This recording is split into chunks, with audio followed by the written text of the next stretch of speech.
Yeah, I remembered to record. Whew. Yeah, good. Well, you're doing great. Last week I had to re-record. Oh, I forgot to record, so it's shorter. oh. It doesn't have your brilliant comments on it, unfortunately. So anybody have questions about St. Francis that has been kicking around in their head since last week or the last few weeks? Anybody get a chance to look at the cross, the San Damiano cross in greater detail? Are you going to make a copy of that and bring it to the Smiles session? I could, yeah. Make a I think copy. they'd enjoy it. Yeah. Explain it a little bit more. So last week we talked about this cryptic voice that spoke to Francis, "Go rebuild my church." And he took it very literally, and he actually started, he was in a church that was dilapidated, and he began to collect stones and things for this repair job, and he started repairing this church physically. I was writing a song about that, and I said he was dumpster diving.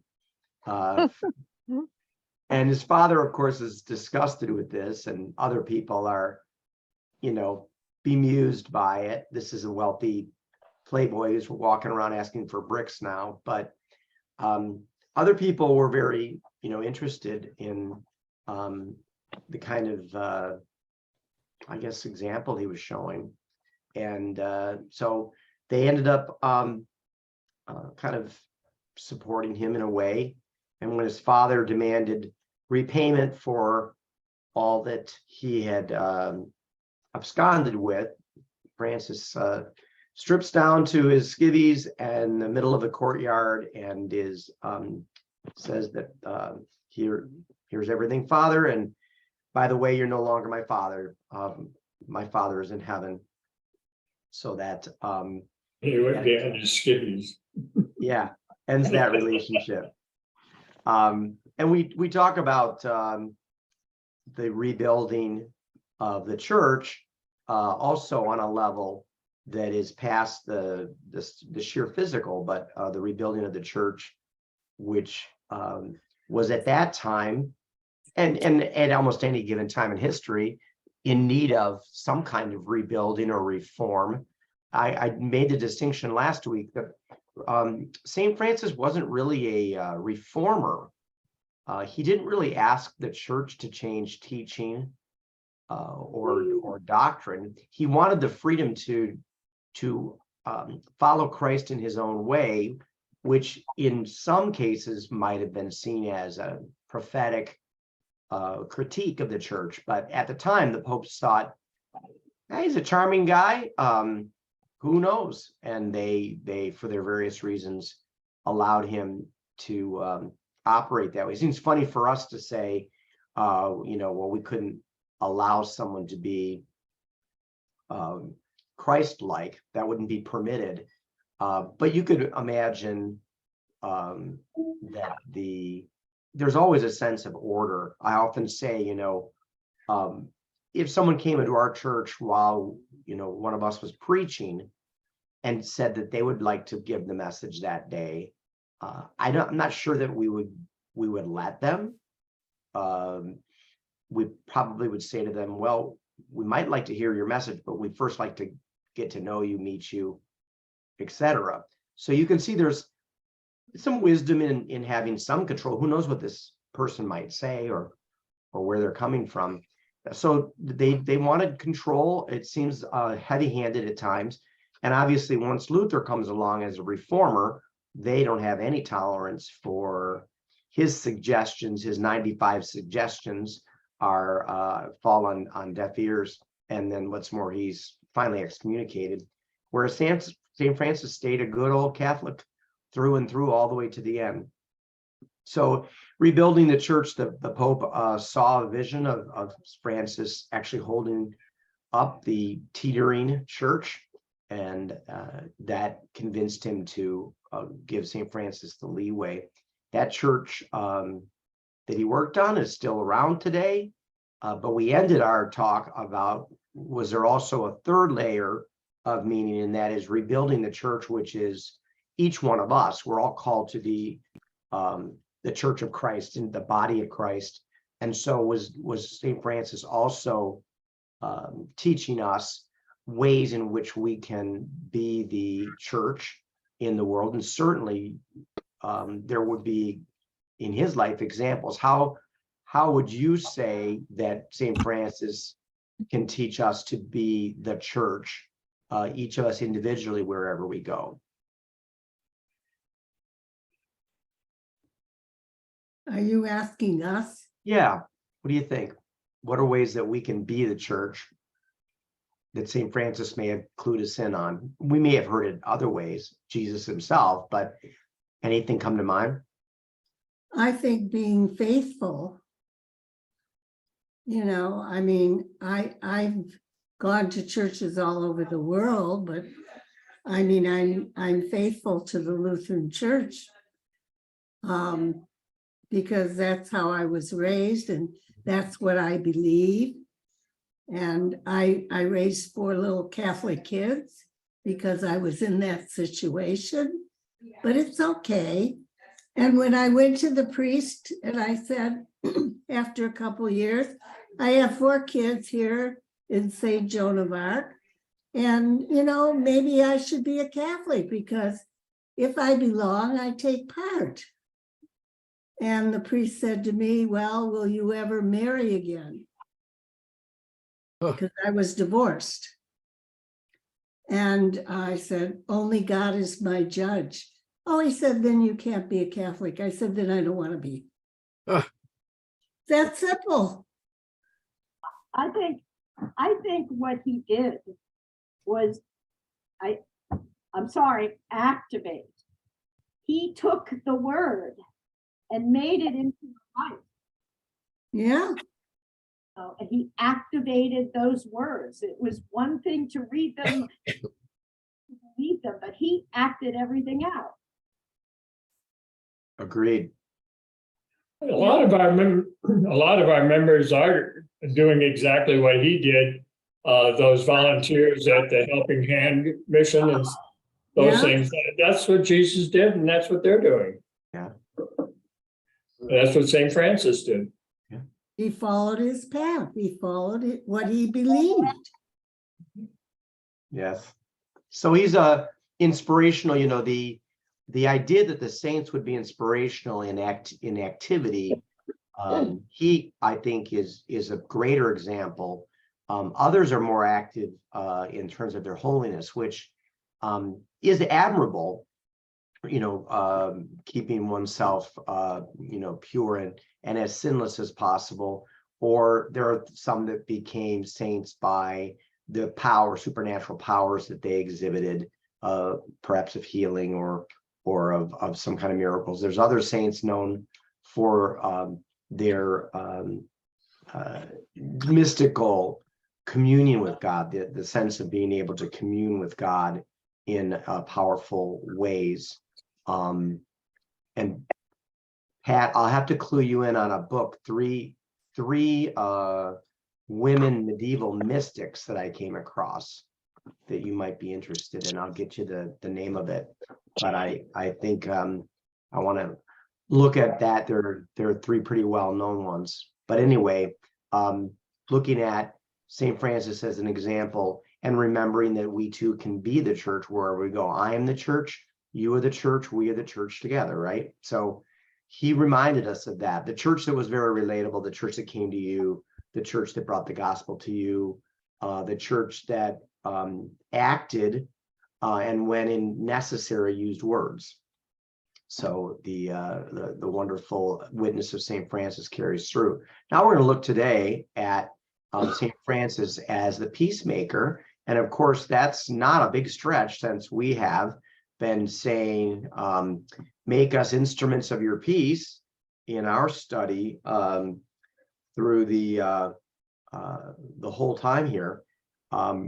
So in the days of St. Francis, Italy was a sequence of small territories, walled cities. They're quite beautiful today for us to see, but they were necessary because in the middle of the city, the power of the region was located, and that all the land around there was farmed by serfs, and the city gathered up, their tithes, and the nobles, benefited greatly. The feudal system, and because no one's ever satisfied, some towns, nobles would attack another town in hopes of gaining even more land and more money.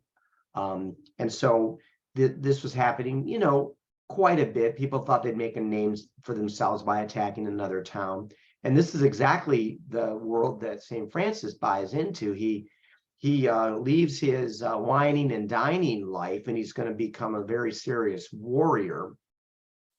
And he goes off to war. And I like this image that it's so gallant, so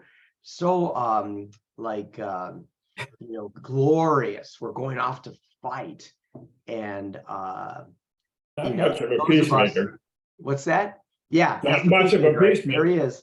Those of us who've grown up in our era, I think especially have lost a sense of the glamour of warfare. I think I know the television show I watched every week for its entire run, and then in reruns forever, was MASH, which was kind of a critique of what are we doing? What are we doing? Of course, that was cloaked in being a Korean unit, but it was happening at the same time as Vietnam. And so a lot of people today might kind of marvel at the idea that people thought it was glorious to go off to war, to choose war, not even just to defend your nation like in World War II, but to go choose war as a way of gaining glory and honor. This would have made it possible for him to elevate his family standing, because the middle class was not seen as part of the majors. The majors were the nobles. The middle class merchants and were in the same category as the serfs. They were called minors. So you get majors and minors, like in the baseball leagues, the major leagues and the minor leagues. The interesting thing is when he names his order, he names them friars minor on purpose. He takes on that identity, keeps that identity. But here he's going to try to become major. He goes off to war, and on his experience, he's captured and imprisoned for a year. You probably recall that. It's a very dark time for him. We're not sure of all that transpired. Some say he was quite a bright light to the other prisoners, while others say he was hallucinating, sick, having terrible dreams, in despair, and wondered, if he would ever get out. When he is finally released after a year, and some say the father dragged his feet, others say no, it was just a matter of negotiations. He goes back, and as you can see, you've got in 1202, he goes to war. He's captured for a year. So 1203, he comes home, and for a time period, somewhere in the neighborhood of 1 to 2 years, he sort of goes back to work. He sort of has lost his joie de vivre. He's not quite the same as he used to be. And, I've said before, a lot of modern people say, hey, PTSD. I mean, this guy is traumatized by war. However, he doesn't give up this dream of becoming a knight, and he decides to join the papal army that is going on the 5th Crusade. He goes with Dad's blessing. Dad thinks, oh, he's going to redeem himself now. He turns back after a day, and the dream that he has is, do you want to serve the servant, Francis, or the master? And Francis understands what that means. He says, I want to serve the master. And what that means is humiliation, returning home, and all the strife that this will cause. But very early on in his return, he's different in an interesting way. We've already talked about how he embraced lepers and how he's rebuilding the church. But another thing that's very unique is he will not retaliate against mistreatment. So he essentially turns the other cheek in everything, and comes to do something which one would find, almost impossible to consider, which is he comes to rejoice in his affliction at other people's hands, because that's his opportunity to experience what Christ went through. So if you didn't think Francis is crazy by now you might think he's crazy, but it's really a true sense that the martyrs and witnesses, even down to the beginning of Acts, where they refused to stop preaching, teaching, and accepted the abuse they received with no rancor. They simply accepted it as a joyful experience of Christ's suffering. So they didn't have to hurt themselves like some of the monks did. Some of the monks would whip themselves. They would deprive themselves in order to experience the suffering of Christ. I'm not saying that Franciscans didn't do that, but also in this case, they refused to retaliate. Monks could carry weapons, and some of you may remember Friar Tuck was a fairly formidable Robin Hood person in the Merry Men. So, but not the Franciscans. They refused to ever arm themselves. And in an interesting side note, when the third order of Franciscans started, which is the order for those who are married and choose to stay in their marriage and serve in regular jobs, they even exempted them from carrying weapons, which was a medieval necessity, because all the able-bodied men needed to be ready to defend their city. It's similar to like the volunteer fire department or the National Guard. They need to be ready. And the friars minor third order refused to arm themselves. So you could say they were the first or one of the unique pacifist groups. I don't know if that's still true today in their third order, but I know it, of course, would be true in their men and women orders. Can I ask you a question, Andy? Yeah, please. Where did all this information come from? I mean, if he was a young person and a little off the beaten path, people didn't start taking notes about what he was doing from the get-go. Where did all of our information about him come from? Well, they didn't perhaps transcribe his life, but the first biography was commissioned, I think, within 15 years of his death. So the person who wrote it did not know Francis, but like Luke, went to all the sources and got the information from them. And then the three of his followers themselves later wrote recollections that are really quite marvelous. I need to share some of these links with you, in the sense that they're you read them and they're just very like fresh, like just, you don't think of them as something archaic and old. They're just very fresh. They talk about his life and what he did and didn't do. And they apparently had knowledge of his youth, having grown up in Assisi with him, at least one of them. So yeah, I would say the question comes a little bit later, when there's some arguments within the Franciscans, very interesting arguments, but the argument of the Franciscans becoming a more settled order like the rest of the orders and more spiritual oriented than apostolic, than action oriented.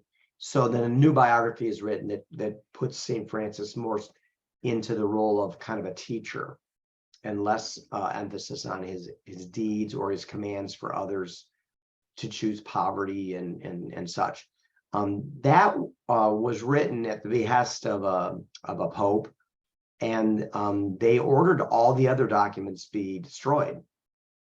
So there was an attempt to essentially create a new image of Francis, knowing how powerful and influential he was for people, and they wanted to have the authorized biography. Fortunately, the Dominicans, contemporaries, kind of getting started as well with the Franciscans, the Dominicans held on to the biographies of Francis and said, we're not getting rid of these. These are great. And so we actually have those Dominicans to thank for the information prior to the authorized biography. So this is this book here is all the writings within 30 years of Francis. So from his own writings to about 30 years is this book. There's 2 more volumes that then go later. So, good question though. Excellent. We're lucky we have it. I've said before, it's amazing things we have, like we have Patrick's autobiography. He wrote it himself, St. Patrick. It's absolutely great reading. It's great reading. Now, when we look at Thomas, another guy I've studied, there's serious doubts about the origins of St. Thomas's story. Serious doubts, not amongst the Indians who consider themselves Thomas Christians. There's Indians that consider themselves Christians of the Thomas way. They're insisting that these are authentic, but most scholars think those are legendary. So there's all kinds. We're lucky Francis had close biographers. So the way of peace is what St. Francis seems to be choosing instead of the way of war. It makes sense. He's turned around, in a sense, repented from going off to war to now the opposite thing. And this has its consequences. He's mocked and ridiculed by townspeople. I mean, who's the sissy, right? They're not going to fight back. You're not going to fight back. You're not going to fight back. But his peacefulness is so contagious that people like a wealthy merchant Bernard just says, well, I'll have whatever you're having, and leaves all his worldly goods behind for that sense of peace. He's attacked in one story by several robbers and doesn't defend himself. Once they're tired of beating him up, they take all his possessions. But later, they repent of their actions and return not only his clothes, but then come to the monastery or the place where he's staying every day to bring him bread as an atonement. And so they actually get converted by his example. That may sound sort of legendary, but we have seen how peacemakers can convert people. Did you all watch the Oscars last night when Jimmy Kimmel was talking to Malala? No.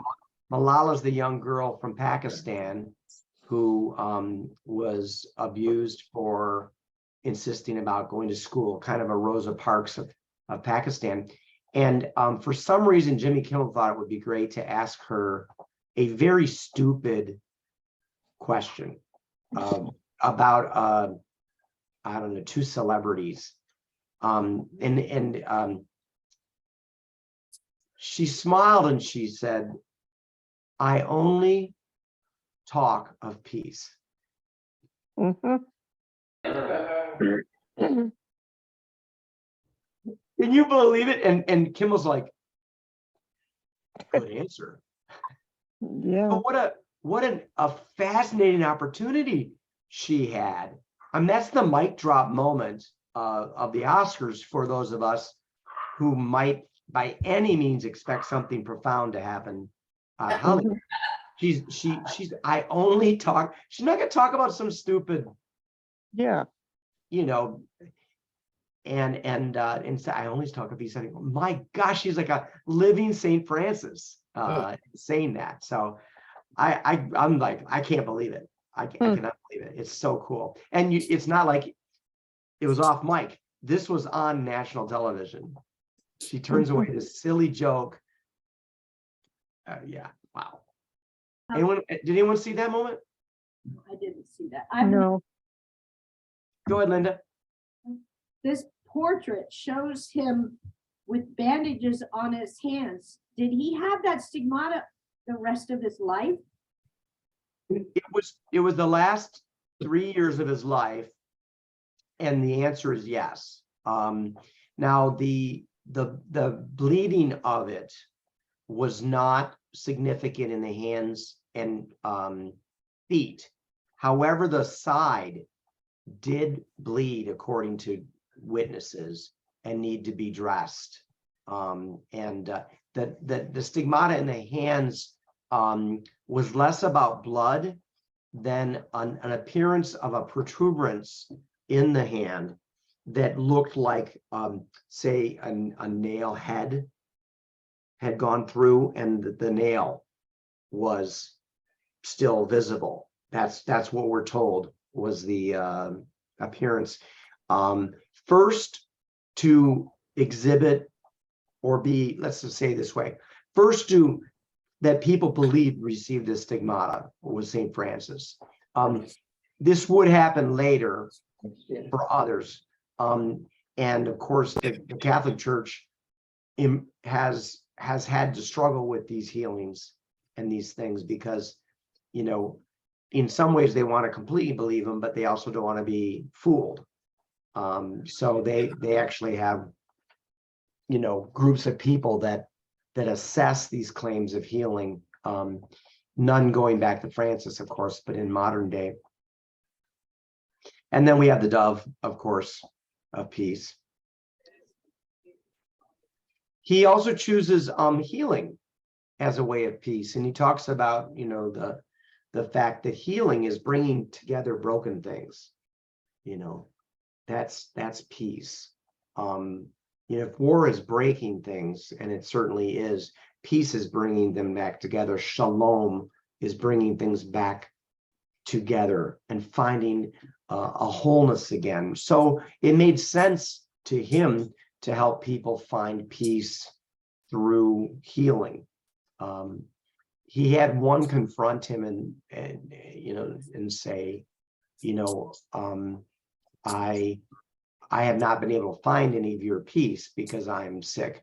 And St. Francis apparently is able to affect healing with him, and the man repents of his criticism of St. Francis and ends up dying in peace.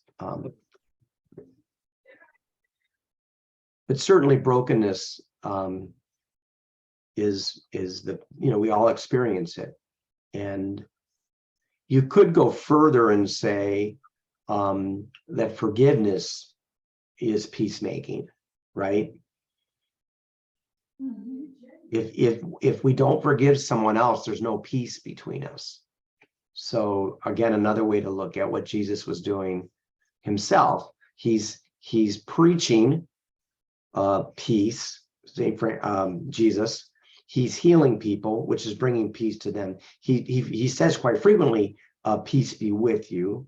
He tells us in John, my peace I leave with you, not as the world gives, but my peace I give you. So Francis is clearly imitating. Now, at the same time, the popes are gathering crusades to go undertake warfare. Now, they thought they had a religious justification. Well, how do we contrast St. Francis's faith in this matter and the witness of crusaders?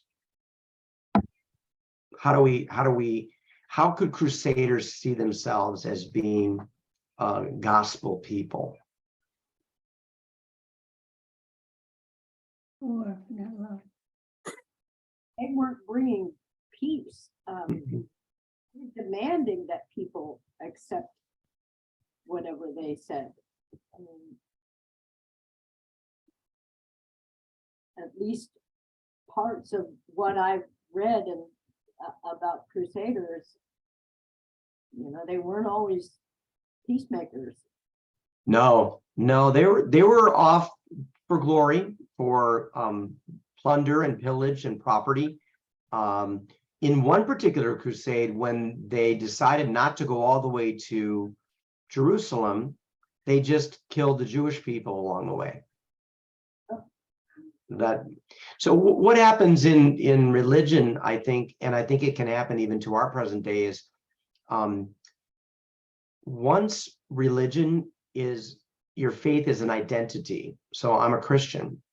I can be a Christian at a certain level that is what I would call kind of the first level or the cultural level.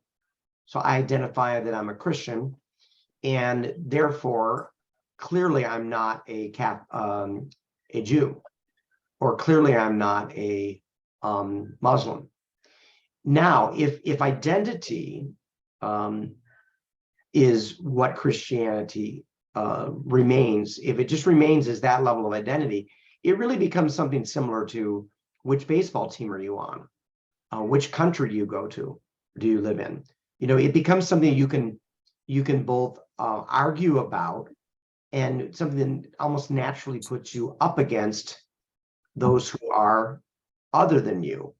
Now, Christianity as an identity in that sense, you can have Christians who exhibit no Christian behavior, but strongly identify with their Christian identity.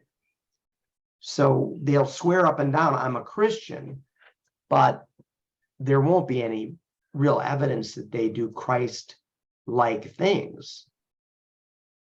They have the identity of Christianity. It's like a nationality to them. And we have to be careful of that. We have a bit of that streak, of course, in the United States that we have to watch out for, because if our identity as Christians is more important than acting like Christians, we're in trouble.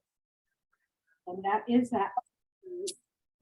that's part of the fight that we're having even today about, identifying as a Lutheran church or identifying as a Methodist church. And so I'm not going to come because Methodist isn't what I am. Who are you? Are you only a Lutheran, or are you a believer? Right. A believer. So creeds are very important, but I would say creeds with deeds. Creeds and deeds. You need to right faith and right behavior, and we can't imagine, once we spend time with Jesus, that he would want us to go on crusade, even if it is to get his homeland back. Even if it's to get his homeland back, does Jesus care about his homeland, so much that he wants you to go off and kill Muslims to get it back? So the popes thought so. So he's making a radical choice to say, no, I don't think so. I'm going to send you out with the greeting of peace be with you. That's what he sent his disciples out with, his followers. Thoughts about that? Well, he followed his master, God, whereas the Crusaders were following their current master, like a Roman monarch to Caesar. Mm-hmm. Just trying to, like you said, gain the territory and defile the people as needed for Right. Don't you believe that there is only one God for all? Of course we do. Oh, okay. I just I was think checking. we do, and that's right for us to, right? That is what I we believe that way. That's what we know. Now, we don't have to change what we believe No, to get along with people who we don't agree with, right? everybody has their own will. There's no reason to say that the only way you could be friends with Muslims is to become Muslim. That's not necessary at all, right? But it is to respect the creator, the creation of God, the child of God that a Muslim is, whether they know it or not, whether they know it or not. Our job is to respect the Jesus we see in anybody. And so we have to watch that, because it's been a bit of our downfall as Christians, is to put our identity higher than the reality of our living. And I think that you catch more with honey than vinegar. I think that if we were more Christ-like, I think it'd be tough to keep people out of Christianity. I think if we could be more Christ-like, I think we would find that people would be flocking to experience that. The difficulty we have is sin and our own maybe lack of information even to understand that. Although we have the book, so we should know everything. We got the book, so. Yeah. So the other ways that he ended up making peace, you remember the wolf that was terrorizing the town. Now this might fall much more in the legendary quality, but it fits with Francis, so it sticks with his stories. This wolf is terrorizing the town, and Francis comes along. They want to kill the wolf, and Francis says, "Oh no, let me talk to the wolf." And so he goes to the wolf. He says, "Listen, brother wolf, you got to stop this." And brother wolf says, "But I'm so hungry." Francis says, "Well, what if I get the villagers to feed you? Will you leave them and their animals alone?" And he says, I promise I'll leave everything alone if they feed me." So the legend says that he then was fed by the villagers until he died, and never gave them trouble again. You see the sign that Francis is making with his fingers, right? Peace. Peace. Peace wolf. He's creating peace between the wolf and the village. Doing my work, as your shirt, as your underwear. What's that? So the peace sign and the wolf. Then we have the great story of Francis going to the Sultan, and I'm going to read it to you just because I want to get the details right. In 1219, in the midst of the Fifth Crusade, Francis went to Damietta, not as a crusade preacher to cheer on the crusaders and their supporters, but to preach the gospel of peace to the crusader Cardinal Pelagius and to the Sultan Malik al-Kimel. Then when the crusaders dismissed him, al-Kimel received him into his camp. Note, the crusaders dismissed Francis. "Oh no, Francis, we're not interested in peace. We got him right where we want him. We're not interested in peace." The Sultan received him into his camp and spoke with Francis for over 2 weeks, from September 1st to the 26th. The two men recognized in each other a desire for peace and a devotion to their mutual sacred texts, the gospel of Jesus Christ and the Quran. Al-Kamil was a devout Sunni Muslim, and Francis, of course, was a devout Christian. Francis's daring to make peace with the Muslim forces was a radical departure from the ethos of the day, especially in the church itself. Pope Innocent having himself called the Fifth Crusade and declared war against Islam for the recapture of the Holy Land for the church. Now, before I get too hippy-dippy and peace, love, and all that, the Muslims were a threat to Europe. They were, from the outset of Islam, they were interested in military activity, conquest, and expansion of the Muslim empire. There's no question that that's true, even though the Quran has a lot of statements about peace. It also is rife with statements about authorizing war. And so the jihad, going on a holy war, was no different for the Muslims than our jihad of the crusade. These things came along despite the idea that peace was at the root of both religions. I believe Islam itself means peace. So, you know, Francis meets a kindred spirit, in other words, but that doesn't mean that on Francis's side and on the Sheikh's side, the Sultan's side, that there weren't people who, again, were using religion within a political expediency. You know, Christians against Muslims, we need to kill them. They don't believe what we believe, so we have a right to kill them. They're not even human because they don't believe what we believe. So St. Francis very likely was attempting to convert the Sultan. Sultan said, well, you know, really, I really can't change horses here. I'm, you know, I'm the leader of all these people that believe this. I can't change. But in one story, the Sultan says, but come back to me on my deathbed. And on my deathbed, I'll convert. Now, believe that if you will. I think that's interesting. But what is clear is Islamic people are aware of this incident, and it is considered, you know, an example of, you know, ecumenism of attempting to reach across borders. So hard to imagine that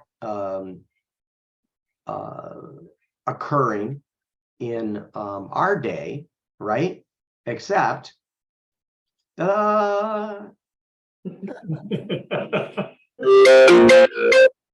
this is Pope Francis, the newish 10 years Pope.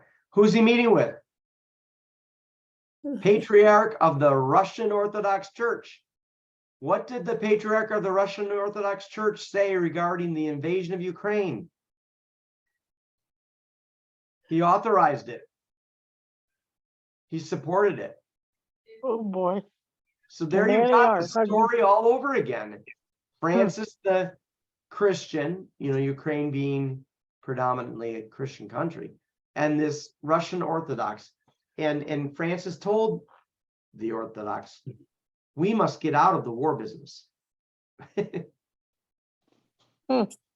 So when we say it can't happen today, it's still happening.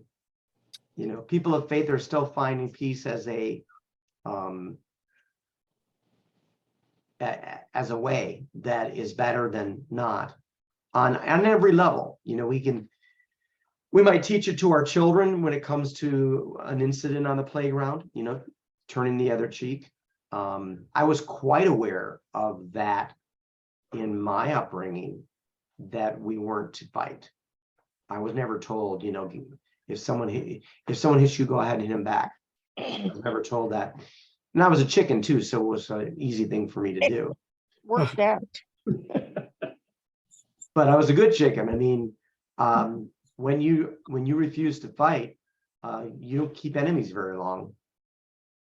My luck with getting people to end up liking me was better off that way than fighting. So maybe teaching our kids that is a good idea. But obviously, then we have to decide the levels of that. We've talked before about, is there a limit to that? Is there ever a time where we would be approved of defending ourselves, of fighting in some kind of a war, or even just on a personal level, like a stand your ground situation, someone's at your door, they want to get in. What should you do? So the answer is that Saint Francis would not have attacked a robber. He would not have gone to war. He would have not defended himself. Saint Francis. Another person that probably wouldn't is Jesus. We have no evidence of Jesus choosing to defend himself. He goes quite willingly all the way to the cross. So there are at least two people in human history. But then you look at the civil rights movement and the nonviolence approach, and there were hundreds and thousands of people willing to turn the other cheek for their goals of civil rights. India is freed from Britain by the use of nonviolent protest. So maybe it's not so far-fetched. We have to decide for ourselves, and the best way to decide for ourselves is on our own level with the people we interact with. After all, none of us are called upon to make worldly decisions for the world, but are you able to turn the other cheek in an argument with a loved one, with a neighbor? Are you able to make peace by putting yourself in the middle of a conflict and allowing yourself to be the one that bridges the distance that forms between people? Maybe none of us can do it like Jesus and Francis, but what can we contribute? Francis was quoted here was involved in a conflict between a bishop, of course, and a mayor in Assisi. And when he was done with that, he added a stanza to the brother's son canticle. His most famous writing is not the Lord Make Me an Instrument. That was written later. His most famous is the Brother Sun, Sister Moon canticle. And he writes this stanza: praise be you, my Lord, through those who give pardon for your love and bear infirmity and tribulation. Blessed are those who endure in peace, for by you, Most High, they shall be crowned. It's not that different from the Beatitude, blessed are the peacemakers, is it? Clearly, Francis is echoing Jesus' statement, blessed are the peacemakers. Not a thing a Messiah would suggest, by the way. A Messiah would not suggest the path of peace, because the Messiah was supposed to liberate, not turn the other cheek. Last thing is just some reflections. Why do you think conflict seems easier than peace in our daily life? Because you think you end up getting your way. You feel like you're in charge? Yeah. Yeah. And I think people underestimate the power of words to solve problems, words over weapons. Teacher, one of the things I constantly plowed into the kids was that words have the power to do everything. Make people fall in love, make people hate each other, start a war, end a war, get things, give things. It's all about the words. But Francis, we have his words, but he just the whole scene, he just lived it. How many do that today? How many? I have something to say. All right. Because I always need help. And last night we had a group of lovely women at our home. And one of the young women her daughter is going to give birth to a baby. This is a big subject.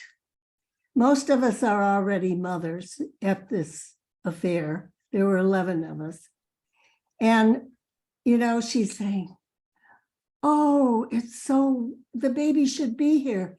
And, I opened my mouth. I said, you're a Catholic and don't you believe that God is in control? Was I wrong? Is that being nasty or is it being peaceful? I'm in dilemma. You They know, never Alberta, say anything because I'm already so old. yeah, You know what I mean? And when you're old, you're respected. I have to give credit there. there you go. I think encouraging someone to be at rest, knowing that it's in God's hands is nice. I mean, you can fret and worry yourself day and night. When God's in charge, it takes that away. So, you know, whether she could listen to you at the moment, I don't know. One of the things is that we can say true things to people, but if our timing doesn't work, it's a seed planted, but maybe it doesn't really grow immediately. So hopefully she took your best intention on that. Well, because one person can't go into everybody else's dilemma, Right. you know? Sure. So for me, I try to do it peacefully, but perhaps I'm not all right in doing that. I think you are. I think people, you know, probably know you and know you're not, My big mouth. they know you're not meaning anything negative about that. Oh, thank you, thank you. Sometimes people say, why do you put up with that? Why don't you, why don't you fight back? Why don't you say something? It's not that I don't say anything, but I don't say the angry stuff. Yeah. It's too exhausting to fight people. Well, I think it is interesting. The more I look at the Jesus way, the more I think it sounds difficult, but it actually is healthy. You know, it's healthy. And now I don't know what to say about the test questions, like what would you do if someone was attacking your family? Would you turn the other cheek if they were attacking your family? That's a very good question. The answer would be no, I wouldn't turn the other cheek if they were attacking my family. I don't know what Jesus would do because that never happened. I don't know what Francis would do. Francis probably would turn the other cheek because he encouraged his group to take it. So I don't know, but I think that's where a lot of us would say, oh, protecting the weak is something that is a godly thing, but we need to be very careful not to then tip over, and begin to extrapolate, that helping somebody in a very real situation. Well, now I need to, I guess a good example, the difficulty of Vietnam, politically speaking, it was a smart way to work on the Cold War. It was a way to keep the Cold War going. I can't argue with the politics of it all. We lost people there. They lost a lot of people, but Russia didn't advance. Soviet Union didn't advance. And so that's politics. That's not St. Francis's way. I don't think he would have been effective in a political sphere. And I guess we would have to say that, I hope that our politicians who have faith are on their knees a lot, praying. So I think that question's interesting about why is war easier than peace? I think that it has a game-like quality to it. It doesn't require as much patience or even perseverance, really, for a peaceful goal. right. Yeah, I think I think it's a natural tendency in males. I'm not knocking males or anything, but I think from the time males are young, they're just as likely to work things out, going They at like it. to fight, BB. Yeah. Women are lovers and men are fighters. Oh boy. Uh-oh. I think we need to end it on that. Yeah. Let me That's not true. I know. That just asked, who are women loving if men are fighting? Yeah, there you go. So Yeah, it's very sad. Francis saw peace as being located inside us. If we have peace, we take it with us. The true peacemakers are those who preserve peace of mind and body in love of our Lord Jesus Christ, despite what they suffer in the world. So it's really not up to us. It's the love of God in us that helps us choose the way of peace. And so that's a message I think we all would want the love of God in us to be the controlling factor for the choices we make in life. And it's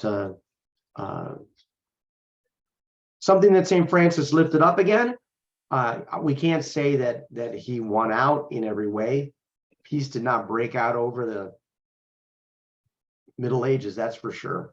And even to this point, most people I think would think that that's kind of a quaint idea that Francis had, that we could live like that. But it's a quaint idea that his Savior had too. So it didn't come from a bad idea. Let's finish up with our prayer and note the first line as we're saying this. Lord, make me an instrument of your Of peace. your peace. Where there is hatred, let me sow love. Love. Where there Where is there is injury, pardon. pardon. Where Where there is doubt, doubt, faith. faith. Where there Where is there is despair, despair, hope. Where there where is there is darkness, darkness, light. and where there is Where there is sadness, sadness, joy. joy. O divine Master, Master, grant that I may not so do not much so much seek to be be consoled consoled as to as to console, console, to be be understood understood as to understand, understand, to be loved as as to to love. love. For For it is in it's in giving giving that we that we receive, receive. It is it in is in pardoning pardoning that that we we are are pardoned. pardoned.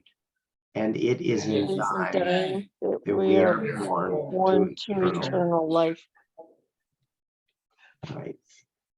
Amen. Amen. Thank you all, guys. Thank you, Square Gang. Thank you. Next week, same time. Take care. Okay, you too. Thank Good you. night, Steve. All right, thank you.